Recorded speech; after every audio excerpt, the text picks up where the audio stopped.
Time to do another cardboard, paper, and wood burning here for our wood and cardboard ash. We're going to take some cuttings from this old, ancient Celeste fig and just put them in like a 3-gallon container and see if we can root some for people. A lot of people are weird about figs because, you know, they have a certain attraction, I guess, by nematodes. A Celeste is at least tolerant, if not resistant, to nematode damage, supposedly.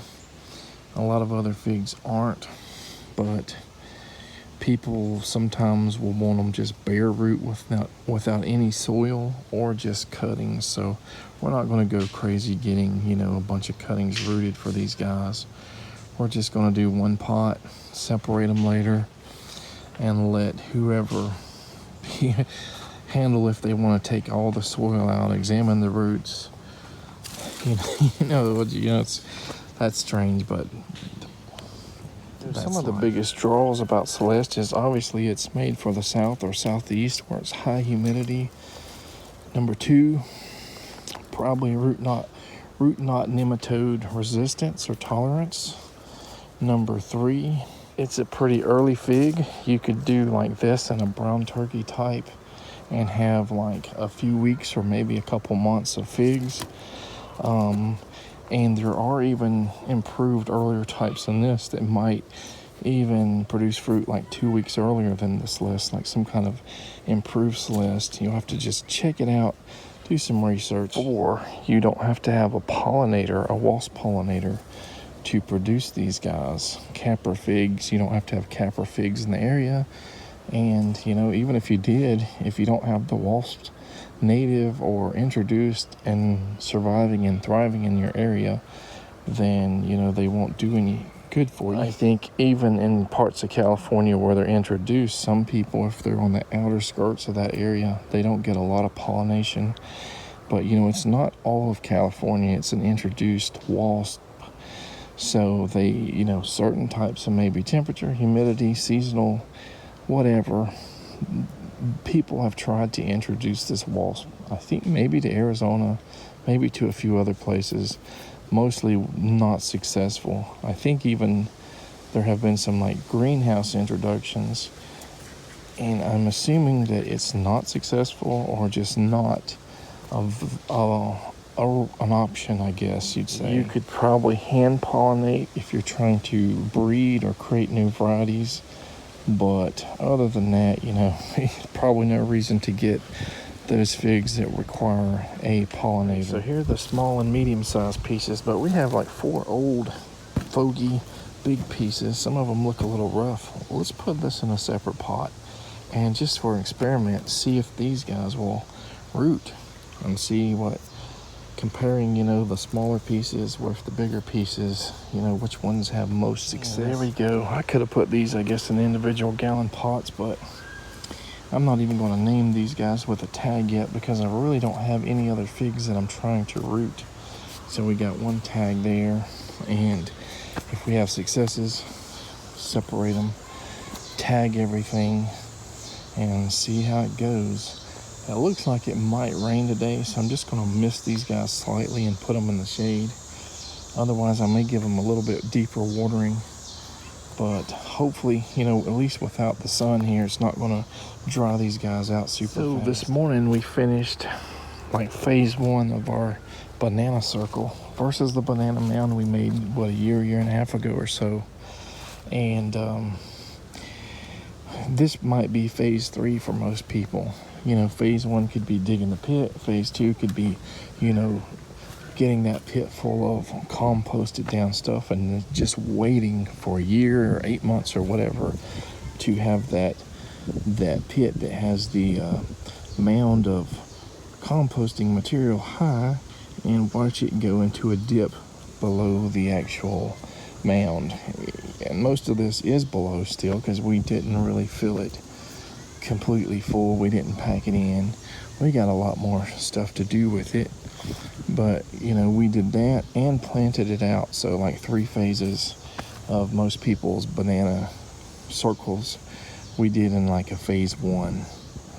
Just gonna work it, you know, keep throwing stuff in there, leaves and different things, and hope that it works, you know, just like we experimented with starting these raised aged alternative wood chip beds. You know, we did our first one like a really long time, months and months and months of prepping it, and then, you know, by like 3 or 4, raised bed number 3, 4, 5, something like that, we immediately planted it out just to see what would happen. One key difference with this is that it's planted in soil. It's planted in the soil we dug up, and we put our magic soil and compost and different stuff around that, or like aged wood chips around that. And yeah, we did a fire here in the pit and burned a lot of stuff, mainly to keep the dogs and stuff out of it, rotten cheese and stuff like that.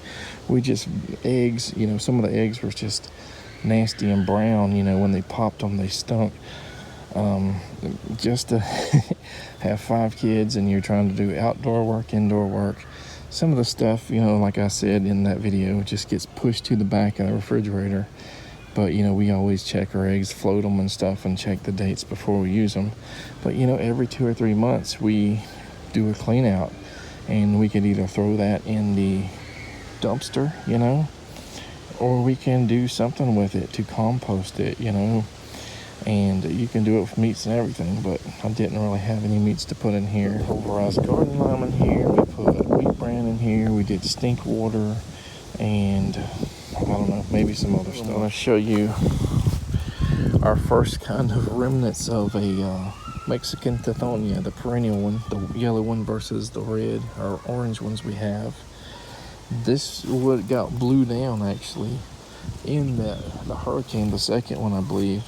So we chopped the tops off so that these guys would stabilize here, and we put the tops in the ground there to kind of reroot. And I guess it just had enough energy to sort of flower. But I think we're going to get some flowers from our first one that we didn't get any the first year at all. And we got buds like this forming on the top of them. So maybe in a few days or a week or so, we can show you what they're supposed to look like, because I'm sure they're not as tattered as that. This is just stress because it has little or no roots on it now. We threw some pulverized gardening lime on this other bed that could potentially be a raised bed. It's right beside raised bed number 2, and this persimmon tree. And we've just been piling stuff up here for 6 months or so, and we may have to move the bed around to figure out where we're going to put it, you know, in its final resting place. But hey, I just had some extra and I threw on there. Check out this graft of the champagne loquat that I put on the big potted loquat seedling. It looks like, you know, some of the actual, see if we can see this wrapping there came loose, maybe a 1/4 of an inch there. Hopefully it doesn't dry out. But you see there's a swelling bud right there. Hopefully that's an indicator that it's staying moist, it's staying in contact with the cambium layer, and we'll just have to keep an eye on that. And let's hope at least one of these 5 actually people see nice growth, you know, starting within 2 weeks, you know, but 4 to 6 weeks, you know, if the buds are pushing too much into that, what is it, polyethylene, whatever it's called, plastic that's not the more pliable and breakable parafilm, then you might have to cut a slit where the buds are pushing out so that it'll actually be able to go through the plastic tape. The way I've seen, you know, other people on YouTube and stuff wrap them, you know, the top part is wrapped and kind of overlaid on itself and wrapped again. And it's usually, if you have that tip bud, that bud at the end of the scion wood push out, it usually can push itself out of the plastic. At least that's what it appears like. So these, if it only comes out on the sides, or if you want to release those side buds, you're gonna have to actually make a cut, you know, in it. I don't like the idea of doing this per se, but this guy, this Chiang Mai 60 mulberry is so leggy from the shade. You know, I think I'm gonna try to do a couple little tiny, I don't even know if I can attempt to do one that small, but maybe right here, do a cutting and put it into a pot, and just to see if it'll actually root. You know, a lot of people are wanting these mulberries and stuff like that, and I didn't have a great luck in the ground. Mine's still alive, but it is growing super slow. It has some dieback. May just not be happy in my soil or where I put it. So maybe I can do a cutting, and even if it does not root, it'll get a little bit thicker below that cutting so that it can support, you know, the weight of the limbs a little bit better. And maybe we'll get it moved into more sun too, so it won't be as leggy. There it is. We watered it with some rainwater and duckweed. Chain My 60. I probably normally wouldn't label this, but I'm rooting a lot of mulberries, so if I forget about this in a few months, I'll know what it is. What I find strange is somebody downliked or downvoted, thumbs down, one of my videos, garden vlogs. Now, you know, a lot of videos people do upvote, downvote, ignore, whatever, click away from. But what I found interesting is that this one was about the beauty berries, and I've said it in at least three videos now, that, you know, people complain about you need to leave so much for the birds. And that video, I was probably actually putting cuttings in the ground plus in pots. I said, here's some for the wildlife, you know, that I put in the ground. Maybe one or two of them are root, and I put a bunch of them in pots and trying to root them to give away to people, you know, that have that opinion or thought or whatever. And been sort of making fun of them because I said, you know, look at all these beauty berries, you know, they're strolling up, they're getting old, and the actual birds have kept them, you know, away from them. They've left them alone. And just in my experience, they don't really prefer those beauty berries over whatever else may be available now. Maybe, you know, a lot of them are eating, like, I guess, little juniper berries and stuff. People can be strange, you know. They, you know, just like my cardboard burning videos, you know, we got some hate from that. But, you know, what's the alternative? You know, we use cardboard, we recycle it for storage, we recycle it for, you know, building garden beds, for, you know, weed blocking and all kinds of stuff. Sometimes it's used in maybe two times or more sometimes before we ultimately do something else with it. We've composted it down without burning it, you know. And yeah, there are some films, like some of the cardboard, like soy milk containers and stuff, have like a really light plastic film on them. Yeah, you're burning that, but put it in the landfill, and what are you doing there? You know, everything gets depleted of oxygen, and then it does not compost down at all for, you know, dozens, maybe hundreds of years. You can compost it, and then later on go out and clean all the little bits of plastic film and stuff out of it. But that, you know, a lot of people aren't going to be wanting to compost it at all, knowing the hard work that's going to be ahead of them. So, you know, you use it in multiple ways. Use it as many times as you can, and then, you know, you ultimately have to make the decision if you want to do it, or if you have some alternative means of recycling it, or just putting it in the landfill. Some people may not want to make stink water, you know, because of the smell. You know, even in an all plant-based stink water, it smells like you could be like sewage. You could be, you know, putting dairy or meats in there and rotting them, you know, carcasses, stuff, you know, you went hunting or whatever, and you cleaned your fish and whatever. And people do put them things in there, you know. David the Good, you know, his fetid swamp water has all those things in the water, and it's probably not going to smell any worse, you know. And, you know, people or their neighbors may not like that smell. People may choose not to compost based on, you know, either smells, you know, especially if they get it out of balance, or, you know, like raccoons coming in there, or, you know, dogs going in there when there's something stinky and rolling in it and just getting into it and making a mess. You know, again, there probably are ways you can compost, whether through a tumbler or whatever, But you may not want to pay $200 or $300 or more for a compost tumbler that you tumble around and work, and then it may or may not work for you, or you get frustrated because something is out of balance. And I'm not sure how much aerobic, liquid composting, how much bad smells, if any, you have when you have that aerator in there making your compost tea and your aerobic plant food. But that's one thing I haven't tried. But as you see on our channel, we have tried a bunch of things so far, and we are currently doing several things, including an active compost, and we use that compost. So far, we haven't been able to make enough compost to satisfy everything, but we're trying to produce compost, plant food, mulch, through chop and drop or whatever. And we're trying to be somewhat environmentally friendly. We're trying not to use like chemical fungicides and stuff like that, even though I'm sure some of our fertilizers probably are not 100%. Full over here with these goldenrods, tons. There's probably hundreds of bumblebees, wasps, different species of wasps and everything here. They're not bothering me at all.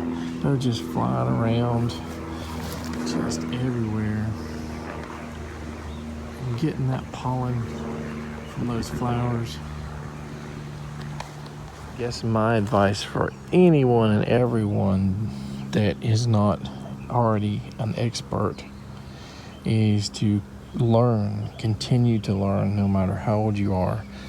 Keep learning, and then when you learn to be more productive, to be more efficient, more, organic-esque, more environmentally friendly, push the boundaries as far as you can. And if there are things that you or your neighbors aren't comfortable with, you just have to do the best you can. Enjoy the flowers, enjoy the butterflies, enjoy the bees, enjoy your fruit, and your vegetable harvest. You definitely need to take some time just to sit out and relax, especially on a nice breezy day or somewhat cool, or at least not too hot like I'm doing, and just watch nature. Listen to the birds in the sky and the trees. It is the next morning now, and let's go see how this cardboard. It looks like it pretty much burned up. Now, there could be hot coals in there for a day or two, and I threw some cardboard on there last night that I guess it just didn't get hot enough to burn it.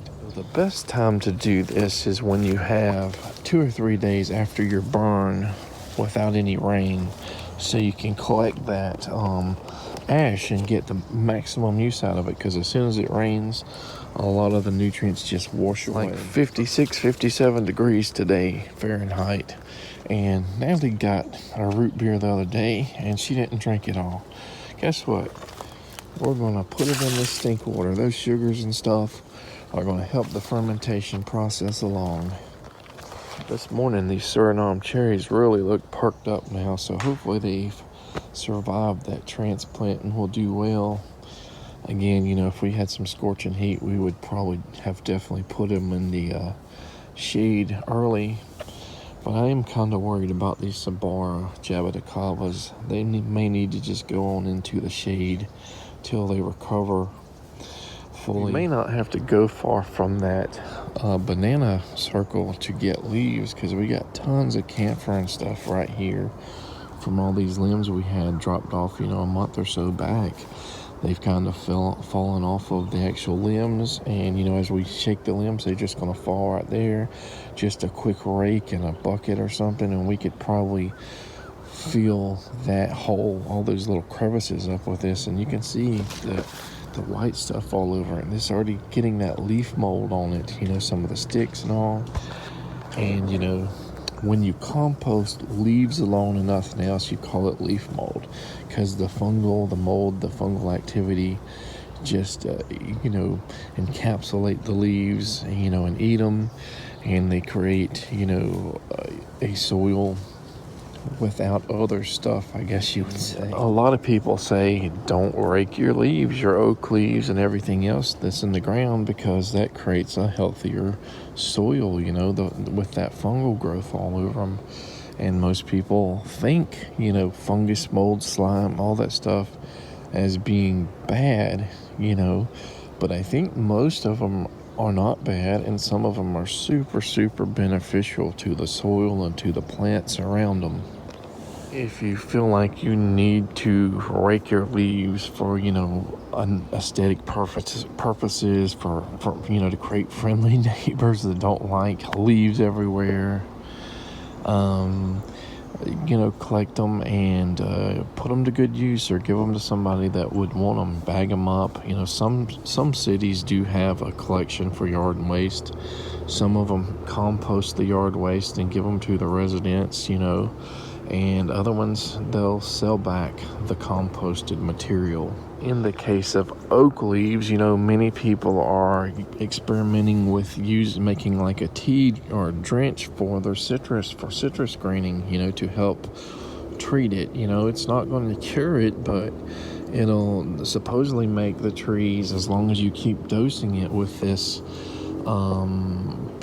be more productive for a longer time. I don't know if it would be like productive for 40 years or like 10 years more or what. I guess people haven't actually figured out if it's the tannins in the leaves or what that helps keep the trees productive and a little bit more healthy. They spray micronutrients as well, once, twice a year on the foliage, and a lot of people are having good luck with that as well. In these large, like orange orchards and stuff, and probably Central and South Florida, the ones that exist, it's probably just not feasible to say, give me all your oak leaves and we're going to make a big old giant vat of oak tea to constantly pour on our trees to make them commercially viable for a little bit longer. A lot of the citrus orchards have already went out of business and have tried to come up with something else to grow. One of the things that I would be hesitant to share with, at least openly, with the garden community locally is our citrus trees, seedlings or whatever, because it's kind of frowned upon, because I guess the Department of Agriculture really has a tight grip on, disease, things being propagated in a disease-free, greenhouse or whatever it is, and follow the protocols and all that stuff to prevent scion wood rootstocks from being exposed to citrus greening and being, distributed. I'm sure it happens quite a bit. I'm sure there's grafting that goes on in the private sector, without licenses and all that stuff. But, it's not something that somebody's going to openly do, because that is considered kind of like espionage or something, I guess the good news from what I hear is that the Department of Agriculture is doing less visits to nurseries that do at least that broker or resell citrus plants, because they just know that it's a losing battle. Without improved cultivars that are resistant or have a major tolerance to or immune to this disease, then the citrus industry has basically changed forever. It looks like these red navels are getting just a touch of that yellow or orangish color on the bottom. Just look at this KSU Atwood graft that I put on. I keep saying I'm going to take that tape off. I got to take it off before it gets girdled. But it's probably a 13, 14 inch, actually with the graft there, it's probably, 14, 16 inches, and there's a good side branch there as well. We did sort of pull some of the leaves off this other section, and we may use this here for one more graft. I think I'm only going to do 2 on this guy, and then we're going to start pulling and cutting all the extra limbs and leaves off once it gets established, kind of like this guy here. I'm kind of excited to potentially get the Prima cultivar, a piece of scion wood sometime before, new growth happens on these pawpaws. They're all, getting ready for fall. You look at the yellow leaves and it looks like insects, and they're already starting to fall, some of the leaves. Hopefully that deal comes through with that and the other one from San Mateo, which used Louisiana pawpaw rootstock, and if you're not from the area, you probably don't even know that there are pawpaws that grow natively in Louisiana, because it's like Kentucky and, the Appalachia and stuff like that. And some of the northern states, that's where they're most popular. And even then, a lot of people in these states don't even know pawpaws exist. Looks like our Queen's Tears bromeliad, we got a single one alive there. So it hasn't really, or maybe 2, it hasn't really propagated itself back here in close to wetland zone 2.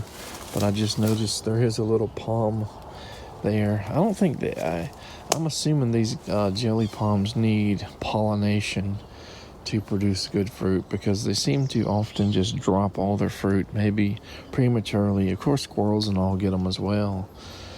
We had 2 in the front yard, and we always got palm fruit. And then one of them died, and now it seems like we very rarely get any.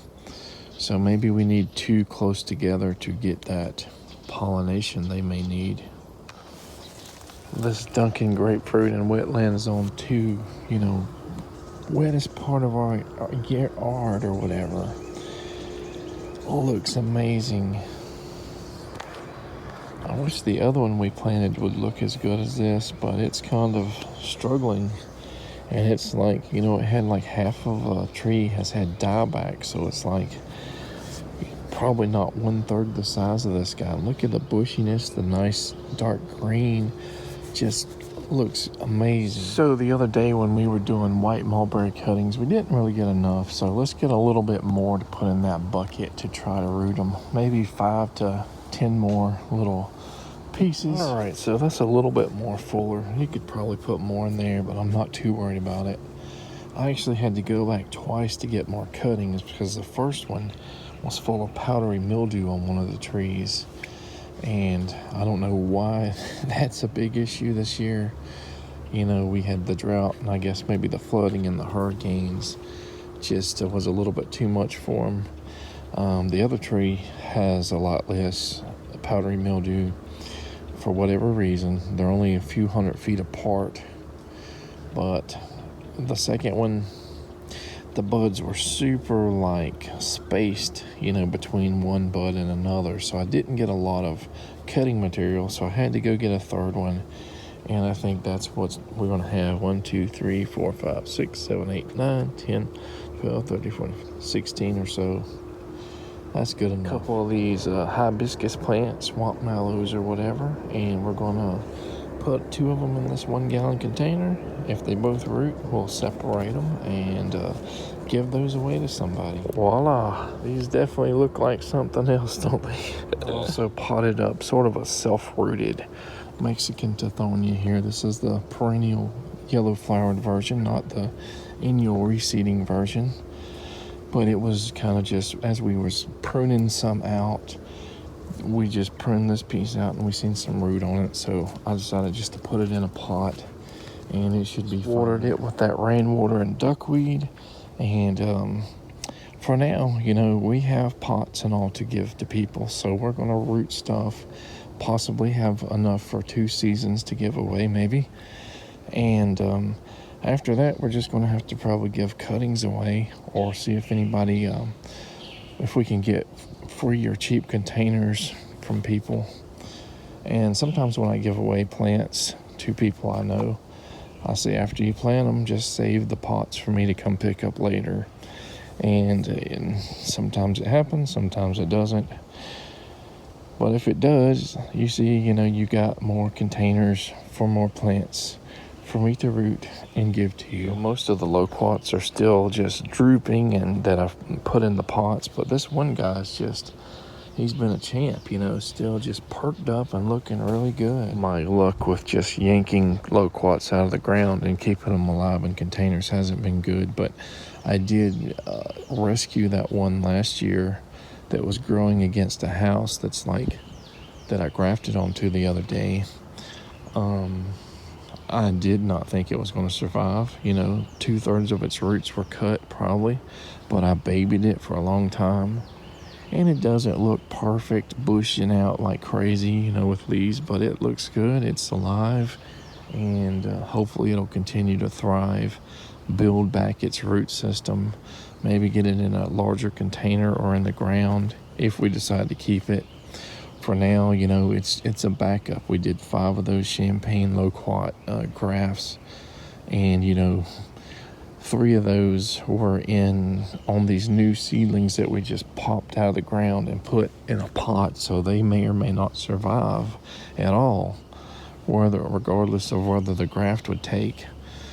But one in the ground and one big giant one in the pot, so hopefully we'll have 1, 2, but if we get lucky, we'll have all 5 of them graft and take and survive. I don't know if you would call it brave or stupid to pull a plant, a loquat seedling out, without digging it, and taking care of all of its roots, and potting it up and immediately putting a graft on it. Hey, it is what it is. If they were growing in prime spots, we probably could have just grafted them in the ground, and had a better chance of success. So let's look at the jackfruit. It's still perked up. It's got a little yellowing of the leaves there, maybe where it's been stressed, or maybe the cooler weather is just making it look like that. Mountain soursop still looks pretty good. There's a little bit of yellowing of the leaves there as well, but that might be normal for this time of year. Our lemon verbena, I think this is getting ready to flower. It'll be little purple flowers. Look like little cones on top now. And I still haven't tried to make teas or anything with this, but it's common for that. That's a big purpose. People use this for teas. And there's a katydid. Let's see if we can zoom in on that guy. So yeah, look at all this field of basically drooping loquats, and definitely those mulberry leaves are all going to fall off. A lot of people, when they do get, they expect that transplant shock, they will cut a lot of the top off and let them, they seem to recover better, faster, survive versus die, in some cases. But, I think most of them will probably make it. They may struggle initially, and it sucks because I don't really want to wait till spring or summer to give these guys away. I would like to do it within the next month or two, but if everybody thinks they're dead, they're not going to want them anyway. They may need to be babied until the spring or summer, and that's fine, I guess. We'll keep them out here, not super in the full sun or anything, and let them just do what they're going to do. It's like one of those pumpkins that I tried to root in here. Did not make it. I'm going to set this to the side so I don't think there's seeds or anything in here. See if it comes back from the roots or anything, but probably not. Back to the loquats. Many people say they're easy to graft. So, maybe I need to just be a little bit more careful, a little bit more tender while plucking them from the ground and putting them in pots and babying them and getting them ready to potentially graft. Because wouldn't it be better if instead I gave, instead of giving seedlings to people, I said, here's you a grafted plant free of charge for the community. That's going to be dependent on how successful I am with mass producing, and grafting successes, I got to have the grafting material. I'm still seeing that there is a demand for elderberries as well, and most people that ask about them aren't asking for specific cultivars or anything. They just want elderberries. I don't think the demand is so high where we should be going in bulk rooting them, but there's enough demand that it's a good idea to get some of these better cultivars out there. Don't give them these old wild seedlings that have little tiny berries.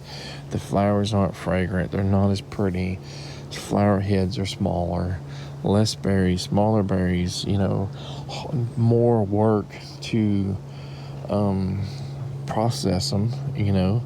If you're going to, and if you want fritters, you get bigger heads with the better improved cultivars. So whether you're using the berries or the heads, or you like the smell of them, some of these Florida wild ones have very little or very low fragrance. Some of them almost undetectable, while some of the improved cultivars have a really nice sweet smell, especially little breezes just push that smell all around the yard and give it, the only thing I can think that comes close is kind of a sweet and vanilla-esque smell. And when you make fritters, that smell and taste is basically the same. So you get that kind of sweet vanilla-esque taste, just like it smells. So if you've seen our last video, you'll know we're out of persimmons. We ate picked our last persimmons. There's 7 on the counter trying to get soft there. I figured let's not give that to the wasps and birds and squirrels. Let's go ahead and enjoy those for ourselves. But, my mom's husband didn't really want a persimmon tree. My mom really loves persimmons. She grew up in a house that had a persimmon tree. I guess that they were rented, and the persimmon tree was out there. And they remember they had a squirrel monkey, I believe it was, back in the 60s. And that squirrel monkey would go up the persimmon tree and eat the persimmons, and they loved eating persimmons as well. And so, of course, when she got married and had kids and all, she had persimmon trees planted on her property, Tananashi. But after my father died, my mom ended up getting married about, 17, 18 years after he died. And they live in a different place. They don't have a super large piece of property, but they just bought a little piece of property that was beside their property to put some fig trees and stuff. He likes figs, and he was hesitant to get a persimmon or any tree. He said he used to plant loquats every time he bought another piece of property all around Georgia, Florida, and different states in the southeast. And but yeah, he was concerned that persimmon trees and loquats and everything would just be too big for the property for what he was going to use it for. And this year I gave them some Saijo persimmons from this tree, and he ate one for the first time, and it was an instant turnaround. I got to have 2 persimmon trees, he says. Out of the 3 fruiting Asian persimmon trees that we've had, the Tananashi just wasn't productive. It was always in growth mode. It grew really fast to 25 or 30 feet. It majorly fruit dropped. Sometimes, some years we didn't get any fruit at all. Sometimes we got 5. There may have been 1 or 2 years where we got 15 or 20, but it always had problems with fruit drop. And the giant Fuyu, it doesn't really have problems with fruit drop. It just doesn't have high production, high amount of fruit. Sometimes it may have had 30 or so, and it's probably of similar age as the Saijo that we have. The Saijo or Saijo, still not sure exactly how to pronounce it. it was fruiting probably within 2 years of putting it in the ground. It was probably like a 2-year or 3-year old plant, rootstock on maybe a 1 year or so graft. I don't know. But 3 years, 4 years producing more and more fruit. Productivity, or the fruit production was higher. And after 10 years or so, you get 75, 100, maybe more than that fruit every year. I don't really experience fruit drop with it much, if at all. It is astringent, meaning you can't eat it hard, but as long as there aren't major wildlife and insect issues and birds, they will ripen on the tree.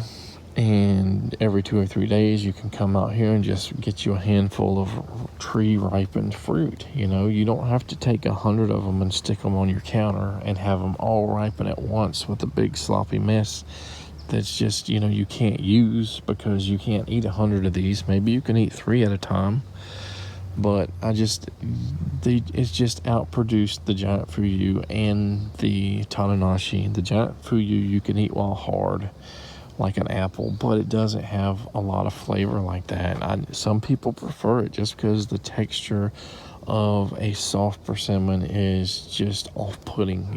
It's like, I don't know, like snot or like I don't know, but I just think that that's the best of the 3 so far.